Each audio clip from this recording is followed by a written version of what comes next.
ஈதுல் அதா என்பது இப்ராஹிம் அலைஹிஸ்ஸலாம் அவர்களின் தியாகத்தையும் குர்பானியையும் அல்லாஹ் நினைவூட்டுகின்றான். அந்த நாளை தான் பக்ரீதாக நாம் கொண்டாடுகின்றோம்.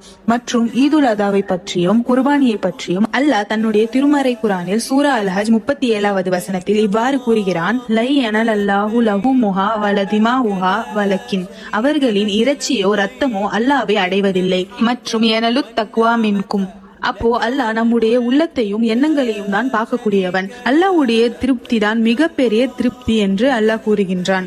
அப்போ நீங்கள் அல்லாஹ்வுக்காக கொடுக்கக்கூடிய குர்பானியை முழு மனதோடும் சுத்தமான எண்ணத்தோடும் கொடுக்க வேண்டும். அதே போல் ஒரு குடும்பத்திற்கு ஒரு ஆடு போதுமானது. மாட்டில் ஒரு பங்கோ ஒட்டகத்தில் ஒரு பங்கோ போதுமானது. வசதி உள்ளவர்கள் 2 ஆட்டையோ அல்லது முழு மாட்டையோ ஒட்டகத்தையோ அவர்கள் குர்பானி கொடுக்கலாம். மற்றும் கடன்பட்டவர்கள் குர்பானி கொடுக்க வேண்டிய அவசியம் இல்லை. அவர்கள் அந்த பணத்தை வைத்து கடனை தான் முதலில் அடைக்க வேண்டும்.